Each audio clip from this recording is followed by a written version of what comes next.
So this is a neural network for energy prediction. So this is a data set that contains 20 houses.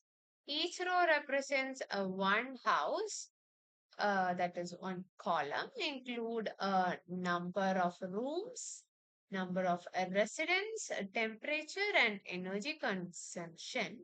So at the bottom, we can calculate the mean and standard deviation for each of the column. So we use formulas like average and a standard deviation formula.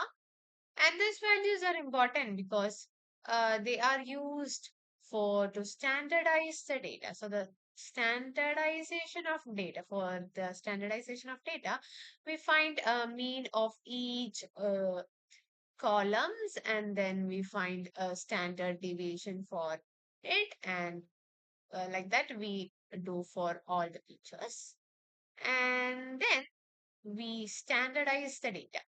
So in this, we convert the raw data into a standardized value. That is the z-score standardization is done. This transformation ensures that all the features are on a same scale. That is with a mean of 0 and a standard deviation of 1. So that is a z-score is calculated like minusing the mean and divided by the standard deviation. And this step is very important because of the neural network performs better when all the input features are normalized and are comparable. So the z-score normalization formula that we know, that is value minus mean divided by the standard deviation, that is a minus mu by standard deviation. That is here we do a2 minus mean and divided by the standard deviation. We get the normalized value of all columns. And next, in the hidden layer, we have input layer, a hidden layer with 5 neurons, and an output layer. So each input is multiplied by a weight, and then all the values are summed along with a bias. That is, each input is multiplied with its weight, and we add the bias at the end. That is, input 1 into weight 1 in plus input 2 into weight 2, and so on. And after all that weights and inputs are multiplied, we take the sum of it, and then we add the bias. And then we apply the ReLU activation function. So there we take the maximum of the value, that is of the 0 or which value. So the model predicts the energy value for the data that was not used during training.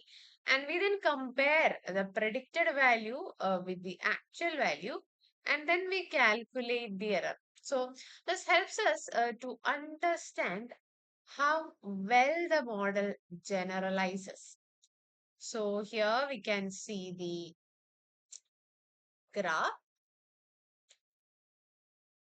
So here we have the predicted y1 value and the actual value, and then we plotted it in a graph.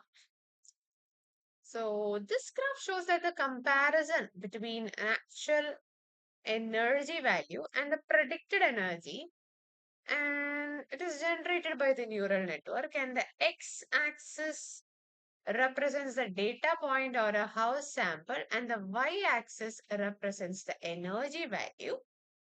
So the this line represents the actual energy consumption, and the other represents the predicted energy from the model. So if both the lines are close, so the difference between the actual value and predicted value is called the error, and smaller the error means better the model, and larger the error It shows the model is less accurate than the case.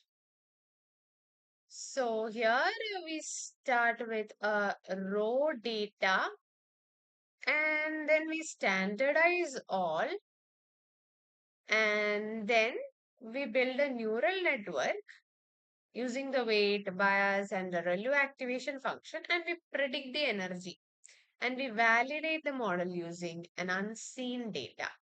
So this is the validation phase, which we give the unseen data, and this is the prediction.